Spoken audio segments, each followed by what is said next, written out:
আজ সকালে ঘুম থেকে উঠেই দেখি ওয়েদারটা কিন্তু খুব সুন্দর আছে। বেশ একটু ভালো লাগলো মনটা যে আজ ওয়েদারটা ভালো আছে, তাহলে আমি একটু উঠোনটা ঝাড় দিই। কারণ এই উঠোন ঝাড় দেওয়া কাজটা কিন্তু আমার শাশুড়ি মায়ের থাকে, আমি বলতে পারো এই কাজগুলো করি না। তবে মা যদি আমাকে দেখে ঘুম থেকে উঠে এসে যে আমি উঠোন ঝাড় দিচ্ছি, মা কিন্তু আমাকে বকা দেবে। কারণ এই কাজগুলো আমার একদমই করতে দেয় না। উঠোন ঝাড় দেওয়া, যেমন বাসন দেওয়া, আমি ধুই বাসনগুলো এই কারণে যে না এঁঠো বাসনগুলো ধুতে দেবো না, সেগুলো যদি আমি বাইরে নামিয়ে দিই তো মা কিন্তু মা আমার যা মানে এরা ধুয়ে দেয়, আমাকে বলে যে তুই কাজ করিস না, যেহেতু মামা অনেক ছোট। আর তোমরা তো জানোই আমার মামামের একটুতে ঠান্ডা লেগে যায়, তার জন্য মা এই কাজগুলো আমাকে কিছুই করতে দেয় না।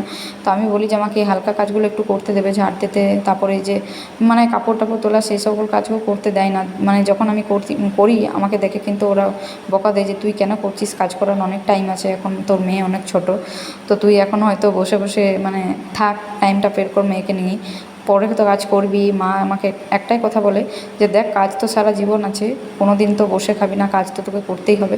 তবে যখন আমরা এখন তোকে কাজ করতে দিচ্ছি না, তো তুই কাজ করিস না, কারণ মেয়েটার হয়তো ঠান্ডা লেগে যাবে, মেয়েটা কষ্ট পাবে, তার জন্য আমাকে মানে কাজ করতে দেয় না ওরা। তো আমার একবার করে খুবই ইচ্ছা হয় যে আমি এই কাজগুলো করবো। যেমন আজকে মা উঠে আসেনি এই উঠানে, তো আমি দেখো তার ফাঁকে উঠানটা ঝাড় দিয়ে ফেললাম। আর এখন হচ্ছে এই যে বাইরে ব্রাশ করছি, অন্যান্য দিন কিন্তু আমি ঘরের মধ্যেই ব্রাশ করি। তো ভাবলাম আজকে ওয়েদার ঠিক আছে, ব্রাশ করবো। আর জানি না মা ঘুম থেকে উঠে এসে আমাকে বকা দেবে, কারণ আমি আজ উঠোন ঝাড় দিয়েছি।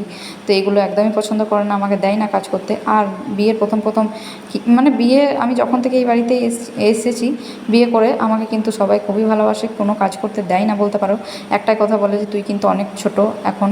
যখন আমি এসেছিলাম মানে বিয়ের প্রথম প্রথম আমাকে সবাই খুব মানে বলতো যে তুই এখন অনেকটাই ছোট, তুই আমাদের কাছ থেকে কাজ শিখ, তোকে তো আমরা এই কবে মানে বড় হতে দেখলাম, তুই তো এই কবে বাচ্চা ছিলি, একটা ছোট মেয়ে, যেহেতু আমাদের বাড়িতে এখন